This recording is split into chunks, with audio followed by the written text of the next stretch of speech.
Hello, this is Larry Van Mersbergen, host of the Doctor Who Collectors Podcast. What you're about to hear was the live podcast we recorded at Chicago Tardis 2019. And as always, sometimes in live recordings, things don't always go well as planned. A speaker didn't work, and we weren't even sure we were being recorded, but it turned out well. Please enjoy. Also, the bonus audio clip at the end of the episode is a little bit from Doctor Who The Mythmakers, Part 1. Hello, fellow time travelers. I'm Tony Whitt with the Doctor Who Target Book Club podcast, the podcast in which we undertake the insert adjective here task of discussing in story order all of the Doctor Who novelizations. I'm joined by Dalton Hughes and by Alison Fitz-Seyfried. And we record our episodes twice a month.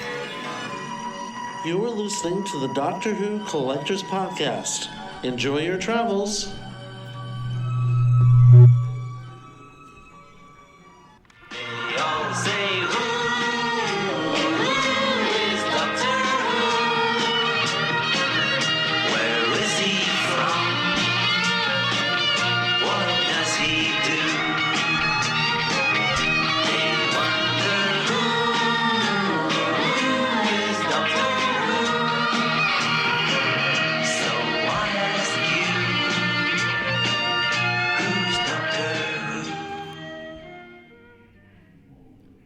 Welcome back to the Doctor Who Collectors Podcast, live at Chicago Tardis 2019. The 20th year. Thank you. The 20th year for this amazing convention. I am Larry Van Mersbergen, your host, and I've been collecting Doctor Who since 1981. In 1985, I had this rather crazy idea of opening a Doctor Who store, which was crazy in two ways. Number one, I was 15 years old. Couldn't drive anywhere, and two, I had no money to start such a thing. But I did it anyway, and it was called Bundles from Britain. And it lasted until 1989 when I sold it back to my partner, who quietly buried the business and opened a new one called Alien Entertainment. Yeah. So, many years later, I discovered that this was a very important part of Doctor Who history, and we ended up in a little book called Red, White, and Who, The History of Doctor Who in America, and you can find Bundles from Britain on page 384. And no, I did not submit it to the book. I had no idea it was being written at the time. So please buy the book. It's available at Alien Entertainment from ATV Publishing.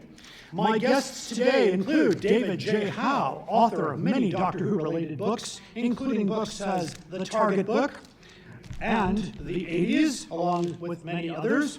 He is also the curator of the Doctor Who Merchandise Museum, so we'll definitely want to talk to him. His wife, Samantha Stone, is here as well. She is a novelist, editor, short story writer, radio host, and a playwright. She's also an editor at Tell Us Publishing.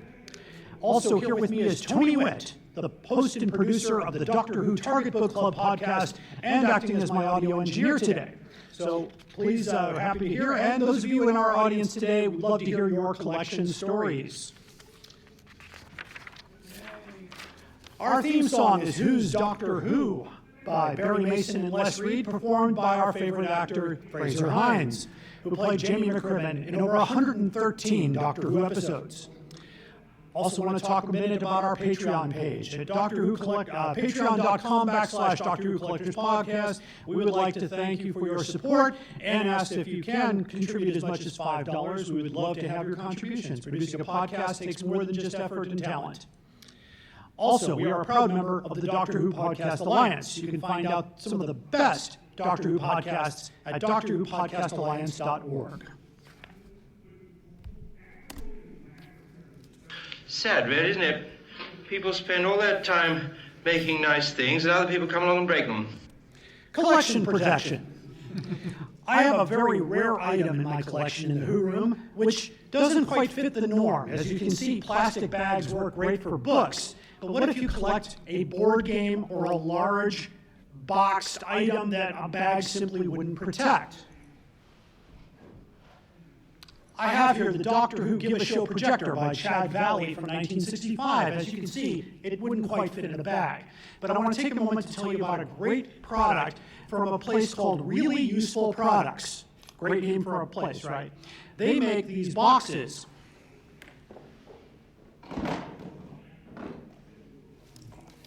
They're made of plastic, they're waterproof, and it fits the Doctor Who going to show a projector perfectly, as I will demonstrate. So, and like all good products, it's made in the UK. So you can find them at reallyusefulproducts.uk/US. They have a distribution facility in the Chicago area. And you can find out more. I have some information if you're interested. So again, collection protection.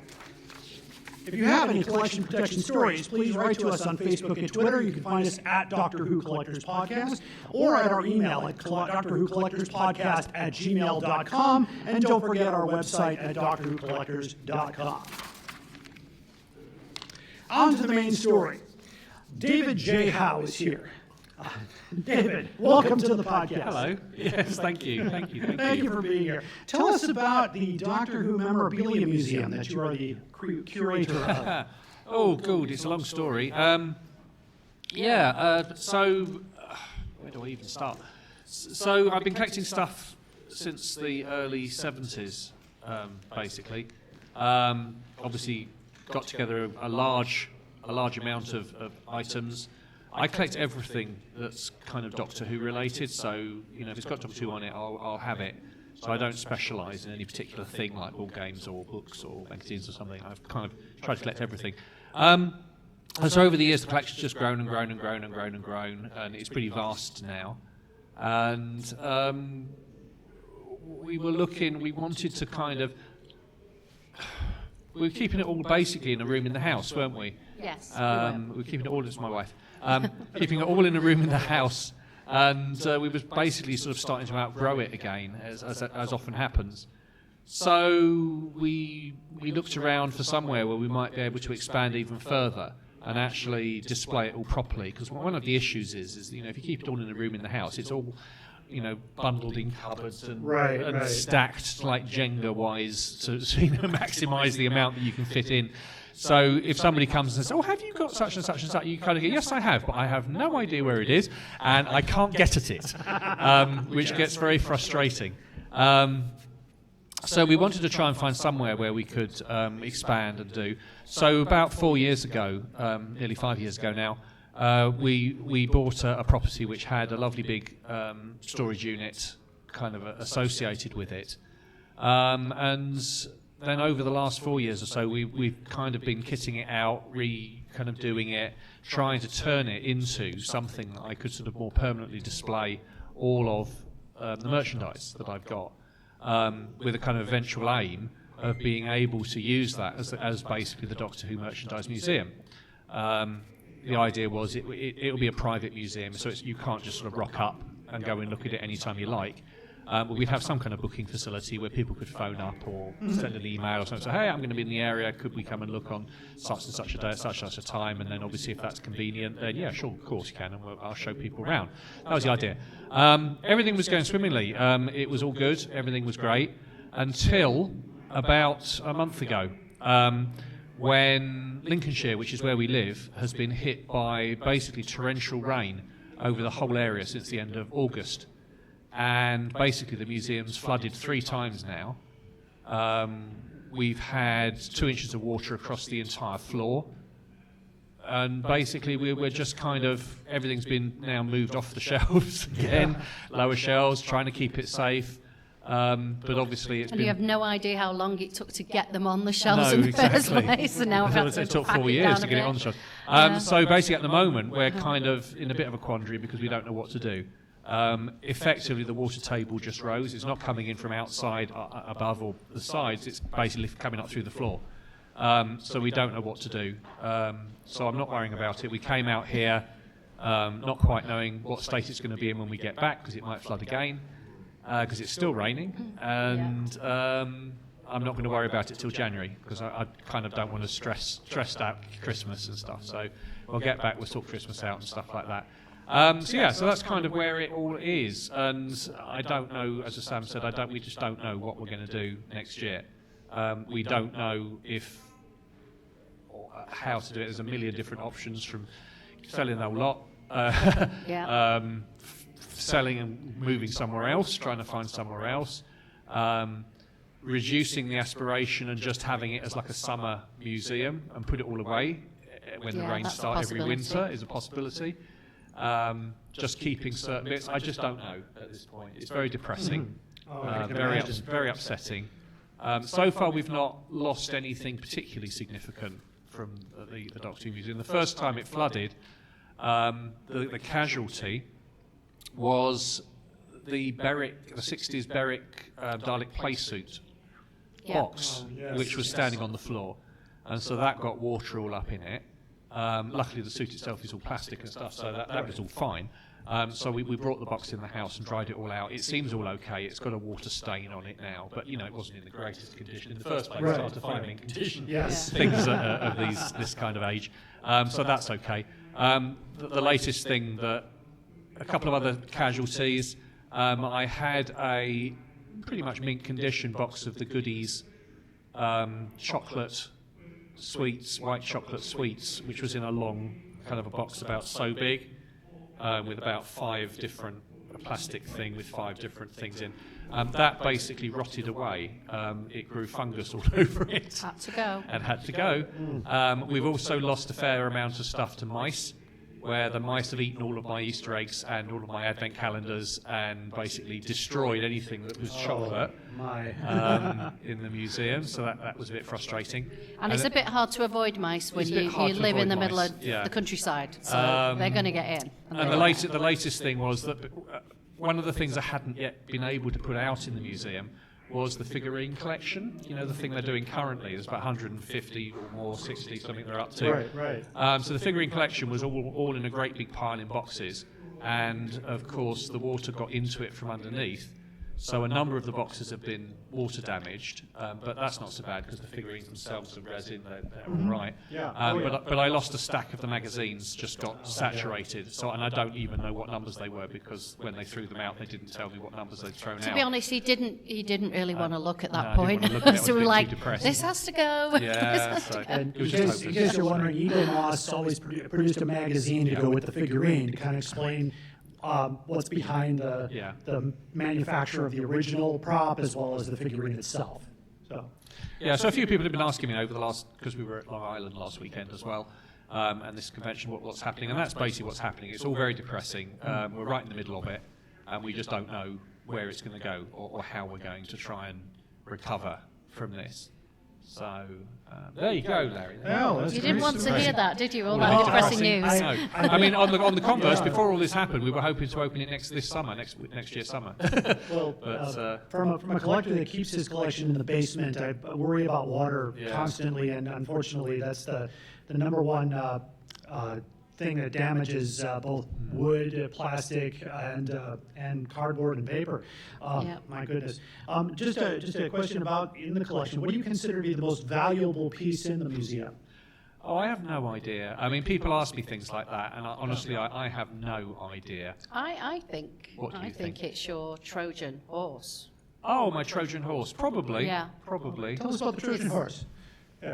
So the Trojan horse is an original prop from the Doctor Who story, The Mythmakers, way back in the day, and it was given to me by the designer John Wood when I interviewed him for the frame sometime in the 90s, and he had it in his garage, and he just said, "Oh, I've got something you might like," and we just went out there, and he pulled an old bike away and blew dust off it, and then there was the Trojan horse was literally standing there. It stands about 2 foot high and 3 foot big. It's big. Trojan horse, all made of wood, and it's the original prop from the story. Wow. that was handmade by John for it. So that's rather nice to have.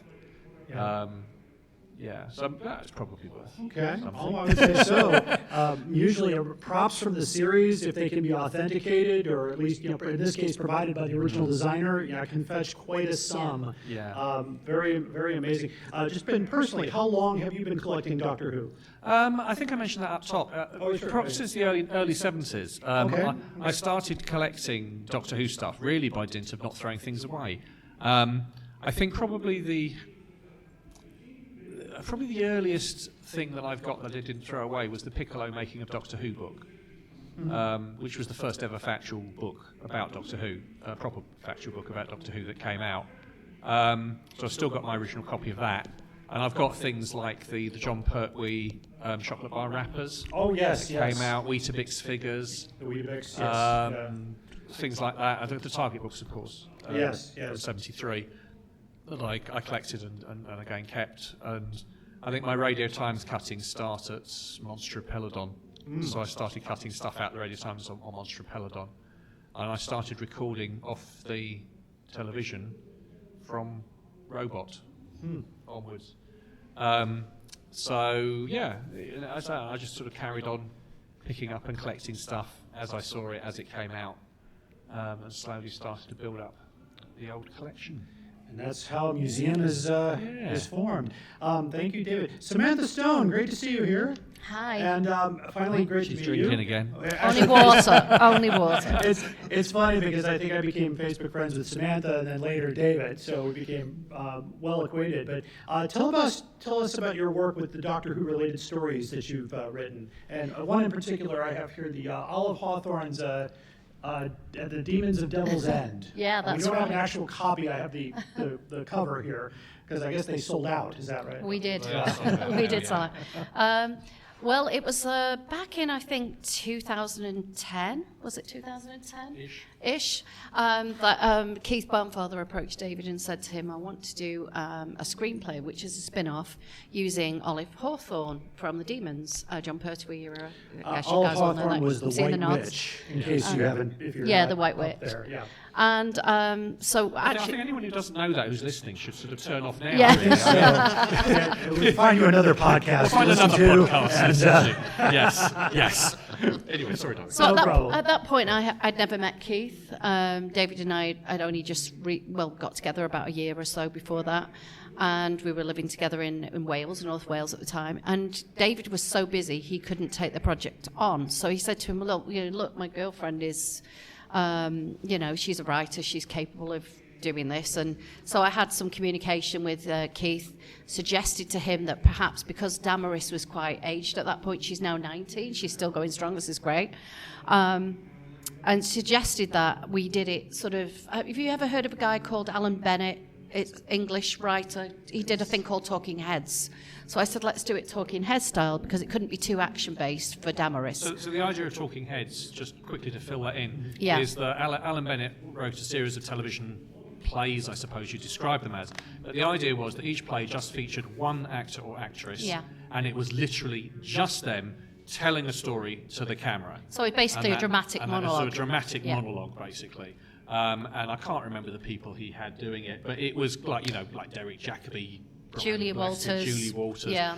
Big Patricia Routledge did English one as sort of well. stars Yes. were doing it, or Maureen Lipman perhaps. I think she did, yeah. People like that. So we thought, well, given that Damaris isn't going to go running up and down roads and hills, and No, she left, couldn't right, and centre, action it out. So. the easiest thing to do was to have her telling the stories. So the whole thing then developed. I sort of devised an overall story arc of what kind of stories we were going to have. Chatted to Damaris on the phone quite a lot about it because she had some ideas of what she wanted to do. And we decided that we would take it from her age then as an aged witch who was looking after Devil's End. And it would be her relaying stories of other things that had happened before and after the demons, basically, so it worked all around that. And when Keith said to us, let's do a 60-minute drama. So all of us writers, David and I, 90 minutes. it was meant to be 60 Was it? originally, Oh, yeah. okay. So it was like 10 minutes each. We decided to use 6 writers, myself and David included. And we were going to do a 10-minute monologue each, basically, which would equate to a different story. However, when it came to filming that, it actually grew a lot longer. Nobody had really accounted for how Damaris would deliver the lines, if you like. So although we'd all read them out loud, we all read a little bit faster than her. So the whole thing was a lot bigger. And so that when they filmed it, it became something like 2.5 hours worth. And so Keith later on decided that he would turn this into a 6-part drama, which is what he did, and it's all the better for it, actually. And that was The White Witch of Devil's End was born, which later on David and I then novelised it, and some of the other writers, we all novelised our own story, and it became a short story collection as well in this format. Yes, and those of you at home, I'm holding up a picture of the cover, but there is a copy on the Facebook page and on the website. And right now, I just want to bring Tony Whitt in here because this was discussed on your episode regarding the demons, I believe. Yes. So Tony Whitt is the host and producer of the Target Book Club podcast, and I've had the honor of appearing on 2 of those episodes. And I do remember listening very intently to the demons. A good friend of ours, Jennifer Picker, was talking about this book. So Tony, tell us about that episode and how that kind of ties in. Well, essentially, all we do on the podcast is talk about the Target books and the way they're written, how they stack up against the televised episode, and so on. Jennifer had some wonderful insights into that as well. And then when we heard that she was still alive and this character was still continuing, we were very excited, and we thought, once we get there, we should do this as a proper Target novelization and talk about it on the program, because it really does count in the sort of thing that we look at. Yes, Very definitely. And just to ask you, Tony, yourself, do you have a valuable collectible that you have, and how did you acquire it? Well, I have 2 that are particularly collectible. One you told me about. I didn't even realize just how rare that thing was until you pointed it out. It is Super 8 movie of the Super 8 version of the Peter Cushing movie. Was it the first one or the Dalek Invasion Earth? It's Dalek's Invasion Yeah, Earth. Dalek's Invasion Earth 2150. One of the things that could be purchased from Lion Entertainment was a Super 8, which for those millennials out there, that's actual film. It threads through a projector and shown on a screen. I think it had sound as well. So, It did. And And I think the entire set was 8 discs, 8 films to do the entire movie. And they're extremely rare to find them in any condition, or especially working condition. But absolutely. And Samantha, I forgot to ask you, do you have yourself any personal Doctor Who collectibles aside from what David has in the collection, or part of that collection? Only me. Only him, yeah. I do have, I've got a thing for the Warlord little minifigures. Oh, yeah. And so when we go and visit there, I always end up snaffling a few of them. I've got little quarks, and I like the clockwork monsters from the Madame Pompadour story. I've got a few of those, and I sit and paint them sometimes. So I really like. Yeah, Geek, I like those. really. I really like those sorts of things. Really. I like little things. Interestingly, about the White Witch book that Telos published, because we deliberately decided to do the novelisation as what I describe as a Targeter-like edition. So the cover that Larry was holding up there and stuff, that's the actual cover of the Targeter-like edition. So we commissioned Andrew Mark Thompson, who is an absolutely brilliant graphic designer who does a lot of kind of fake covers and stuff online, and I'm sure people can find his work. I think he's a genius. Did us some beautiful kind of Chris Achilleos-esque homage type cover for it. And I basically designed the whole of the cover and the whole of the inside of the book to match the original Target edition of the Demons. So the fonts all matched, everything all matched in the books, even down to, if you look very carefully at the original Target books, you'll see on the bottom of the 33rd page, and then every 32 pages thereafter, you'll find the initials of the book with a hyphen B, C, D, E, which are the section identifiers for the books in old style printing when they used to put them together. So we also put section identifiers in the book as Even well. though you don't need them now. Even though it's digitally printed, it's completely irrelevant. We still put them in the book. So that was just a nice conceit to do an edition which kind of completely matched the Target editions. So the Target logo we use has Telos written under it, Yes. rather than I have a Target. question about that then. Sure. For authenticity, did you also at some point put an asterisk and at the bottom say "See Doctor Who and the Demons"? Because We that was didn't. We one of didn't. those I don't early think we ones. did that specifically, but certainly all of the section breaks in the book are done with 3 or 5 asterisks spread out. The hyphens are great big long ones and stuff like that. So we matched as best we could exactly what was going on, and we've done exactly the same with the 2 other novelisations we've done of Deimos Rising, which was my sequel to The Demons that came out in 2004. And the novelisation also includes Olive Hawthorne, and it's got lots of other stuff in as well. And also the novelisation of Syl and the Devil's Seeds of Arador, which is a production that's literally just come out. So again, both of those have got Target-alike editions, and we're going to continue this. We want to do There more will be of some these more from Keith. Target-alike things Some which we might be writing that match to. with the Target book, so you can slot them in your shelf, and hopefully it'll all work and everything. We've even got coloured spines, and I found myself innocently wondering the other day if the coloured spines would fade the same way that the actual Target edition spines have faded over time and changed colour. And I thought, these could be completely genuine. Oh, that would be great. 'Cause I have lots of Target paperbacks where you can't read the spine at all anymore. Yeah, quite. So we had a lot of fun with that, and it's nice creating something that's like an homage to something like the Target books, because they're so iconic and so wonderful. I mean, the only way in which they really differ is that we have a full colour photo section in them, which of course the Target books didn't tend to have. So, but I thought, oh well, that's not too bad. Strikes again, authenticity for that one. But. Yeah, well, we do our best. It was a nice little extra, so it was good. Yeah, but we tried very hard.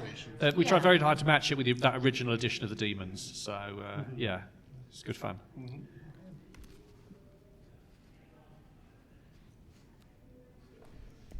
What's that? All gone very quiet. My head, we got a sound that was supposed to happen, but let's try it again here. Boing. Tune in to the Doctor Who Collectibles broadcast. Unless Available my speaker must have gone out. Oh, there we go. Now we'll try that again. This time. Oh, come on. This always happens during a live taping. It's been a weekend for that sort of thing. Money? My dear chap, I don't want money. I've got no use for the stuff. And that signals it's the time for my favorite part of the program, which is the most outrageous offer for a Doctor Who item. And to make this one special, it's a book from Telos Publishing. Oh. We find this book offered by Book Rescue from West Valley City, Utah. And they offer a copy of Doctor Who Eye of the Tiger by Paul Macaulay. Oh, yes. And are you ready? For one thing, the reasonable part about this price is that the shipping is only $4.35. Yeah. But if you want to buy it, it's $3,998.04. Wow. Wow. But which edition of Eye of the Tiger is that? It doesn't say. That's what's interesting. It says here, ex-library book with stickers and stampings. Okay. So I thought, okay, that's got to be crazy. So I looked again, and eBay turned up a copy, the same exact book without any other description, for $57.14. Sounds more like it. No, I'm looking at if you want So that looks to me, Yeah. looking at, because Sure. there's a little picture here. This is great radio, isn't it? I know, That looks to me like this will be on the website. That looks to me like the standard edition. So we did 3 editions of that book, Eye of the Tiger, spelt with a Y, by Paul Macaulay. When we did the novellas, the Doctor Who novellas, we decided that every novella we were going to have a standard edition, which had no particular frills or anything. They're all hardbacks, but it just had a normal hardback cover, and it was just the basic book. And we did those for £10. So I don't know what that is in dollars, $15, $17 at the moment, something like that. So they were £10 at the time. We also did a deluxe edition of each of the books. And those differed in that they had a stamp on the front cover. There was like an indent stamp on the front cover. They also had a tipped-in signature sheet, so they were signed by the author, by the person who wrote the foreword, and the book also had a tipped-in art page, and they were also signed by the artist. And they were £25 each. So that was, what's that, $30-ish, something like that these days. But for Eye of the Tiger, because that was actually the 40th, 50th, 30th, I've lost track, whichever anniversary edition it was, 25th it might have been, anniversary edition it was, we also did a further edition of that book, which was slipcased. It was a slipcased edition, and it had, and I'm trying to remember, it had an additional 5 art pages tipped into it. So it actually had 6 art pages tipped into the book. Yeah. It was signed by all of those artists, as well as the author and the writer, and it was limited to 40 copies. I think it was the 40th anniversary. It was limited to 40 copies only. And I think we sold those for £50 each at the time, and they sold out almost immediately. So if this particular item happens to be one of those, Yeah. with the $4,000 price You tag, can sort of understand that. Yeah, exactly. Yeah. I wish the bookseller would be more descriptive, because as a collector, I'm looking at, is this a rare edition? Is it something that's, something that would warrant the price? What I bring out in these outrageous price things is there's really no information here, and there's no way to really contact them to say, what is it about? Can I have more pictures? They use a standard cover photo that they probably found online. And so my big advice to collectors is always, try to get as much information as you can before you shell out the big bucks. And so that's why I do that segment. But it was great to get a little background on that book from having, two people from that publishing house with me today. Before I get into your collection stories, I wanted to share one of my strange collecting stories. Sometimes when you're out and about, you're not exactly looking for Doctor Who items, but I happened to stop about 3 blocks from my home, and there was an estate sale. I love estate sales. I usually look for records or books, and in this case, there's a very unusual box in the corner. It had a bunch of these yellow-looking envelopes. And when I got closer, there was a sticker on it that says, "The British Broadcasting Corporation, Broadcasting House London, W1. Daily Continuity Report," and there were about 50 of them in the box. So I went through all of them, and I found one that piqued my interest. I paid $1 for this envelope. Inside the envelope, and I will post pictures of all of these on the website, is a letter from the British Broadcasting Company to a Mr. R. Carr Esquire with his employee number of 113140. And thanks to the BBC, I was able to locate this gentleman. He had basically worked for the BBC for over 35 years, retired, and moved to live with his daughter in Aurora, Illinois. So apparently these were not supposed to leave the studio. But anyway, this is his employee number. The second letter is completely outlining the new pension scheme for employees of the BBC. Reaching the age of 60 or 7.5% of your whole salary, up to £4, whatever, 400 pounds. And this was really interesting reading. So I found out that Mr. Carr was an electrical and lighting designer. The other part in here was a BBC internal envelope for internal use only, obviously to return said items. And the piece de resistance, the complete script to Doctor Who in the City of Death. Stamped revised final in blue with the metal prongs, dated 9/29/1979. Those aren't complete scripts. Yes, complete scripts, which, by the way, most actors didn't get complete scripts. They're not big enough. They're not big enough to be complete scripts. Right. Although the story's in there, with lighting cues and. May I have a look? Yeah, please go ahead. Lighting cues, design clips, and all that wonderful stuff. And the other stories I probably should have. Oh, it's double-sided. Yeah, double-sided, yes. Okay, that explains why it's not thick enough. All right. So, of course, Douglas Adams wrote the script for this story, and it's probably one of my favorites. It includes stars such as John Cleese and Julian Glover. If you know Julian Glover from Indiana Jones, he was the one of the villains.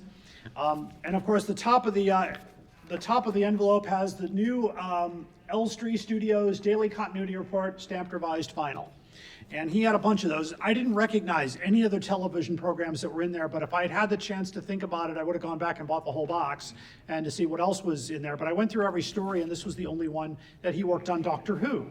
So he just did the one story, filmed in Paris and London. Would anybody else like to share their story? Oh, come on up. Yeah, we're going to get you up to the microphone here. Yeah, just you can just stand right up here. This will pick you up. What's your first name and where you're from? My first name is Karen. I'm from about 10 minutes from here in Lombard, Illinois. Fantastic. So actually, I don't have a story. This is actually a question for Tony. Go ahead. It's like you had said, I have 2 collectibles, and you mentioned one, and then the conversation moved on.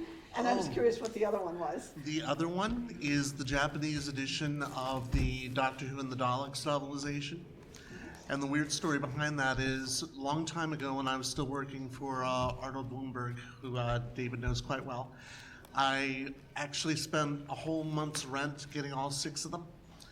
and then ended up having to sell them to Arnold because I just couldn't, I needed the money. Well, because you spent the whole month's rent. Exactly. So a friend of mine, Jenny Ingersoll, who's been on the podcast, went to Japan last fall, and I said, if you find yourself in the used bookstores, could you look for some of these?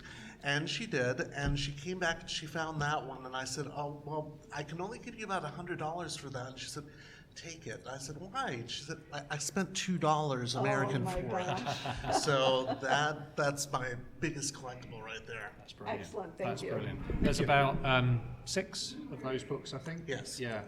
Yes, And I think they're the most wonderful Doctor Who translations that have ever been done. Yeah, they're beautiful. They're absolutely beautiful. Of course, you read them backwards because they're Japanese. Right, and right. They go backwards.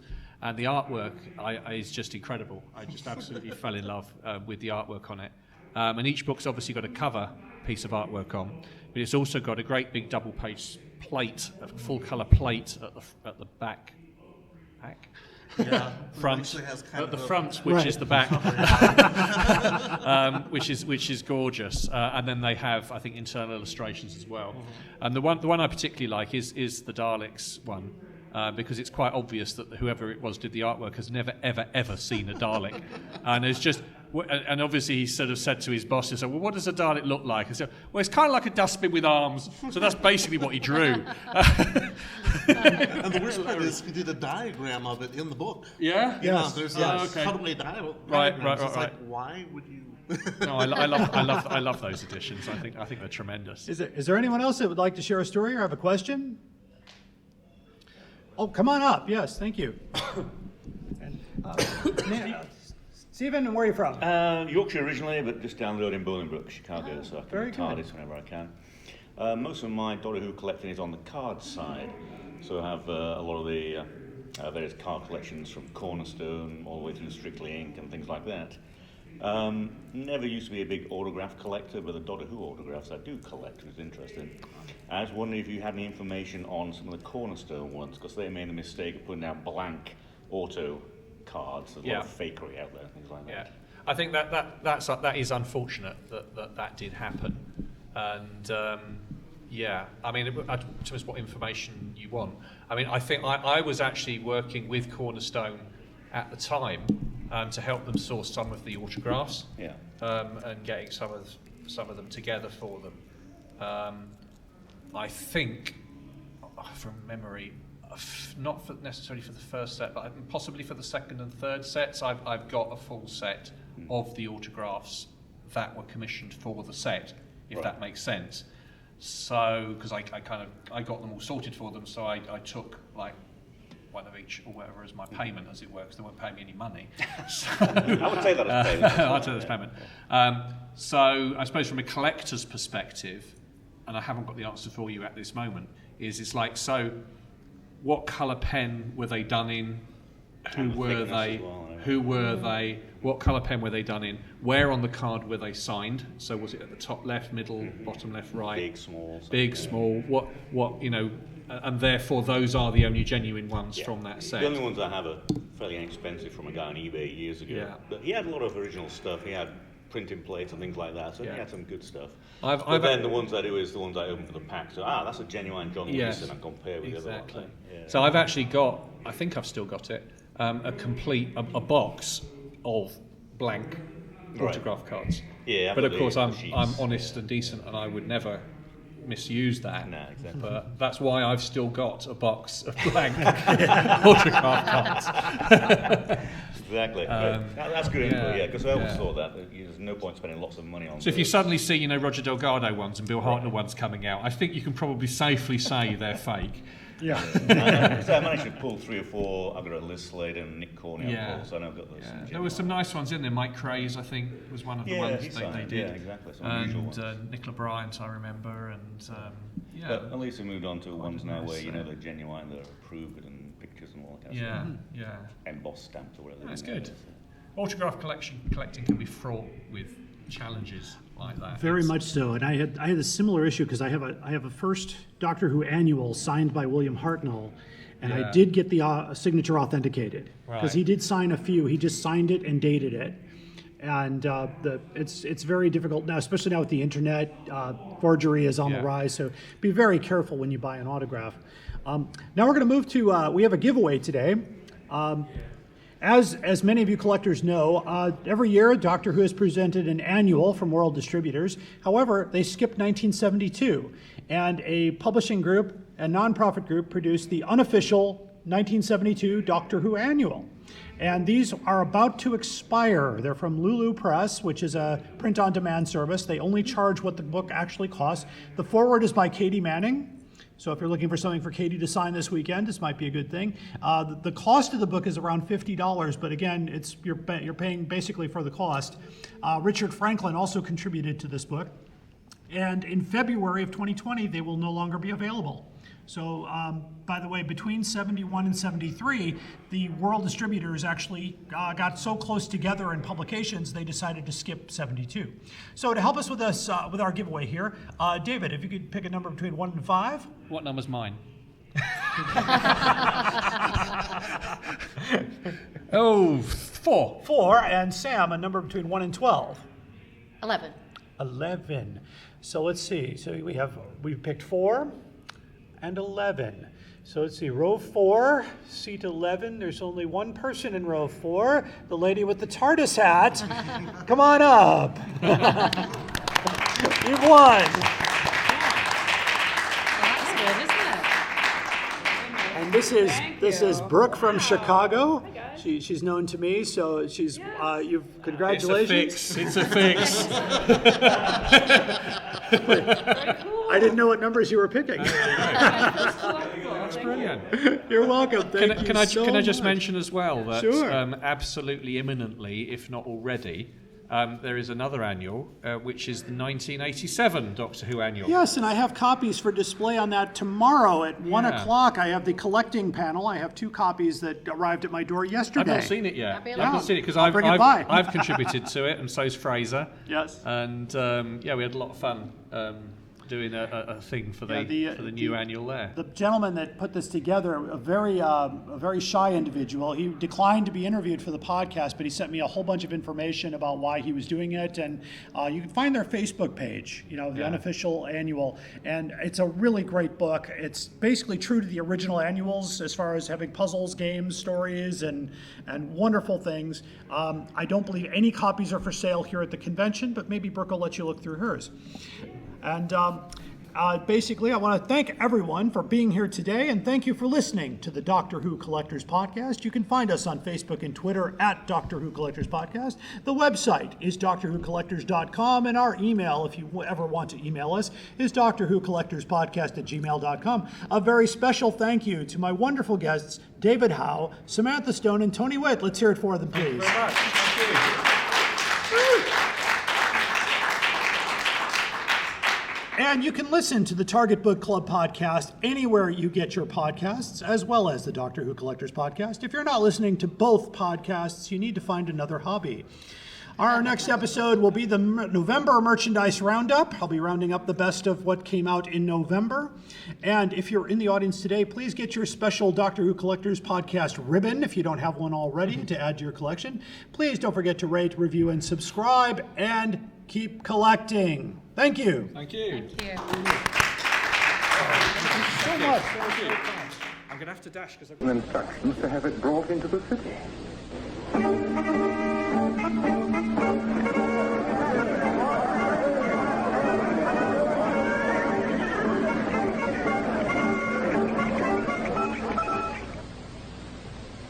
Of all the idiocy to have it brought into the city. Why, that horse is in the image of one of our gods. It's a trick. My dreams have always been right, and they foretell disaster.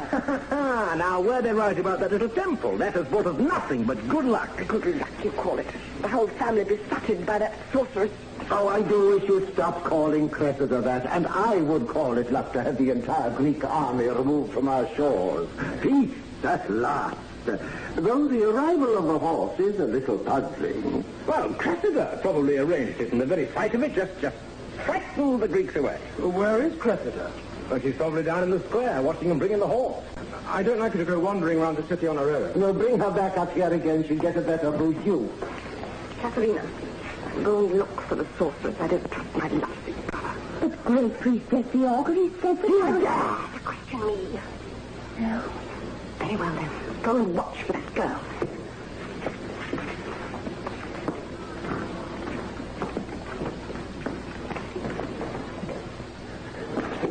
What's going on? It's just bringing the hawks into the city. Follow me. You're very worried about those pickups. You have here, that's all you have to worry about. Of all the undignified ways of entering a city, this takes the flight. If only you would have allowed me another day to fit shock absorbers. Go ahead.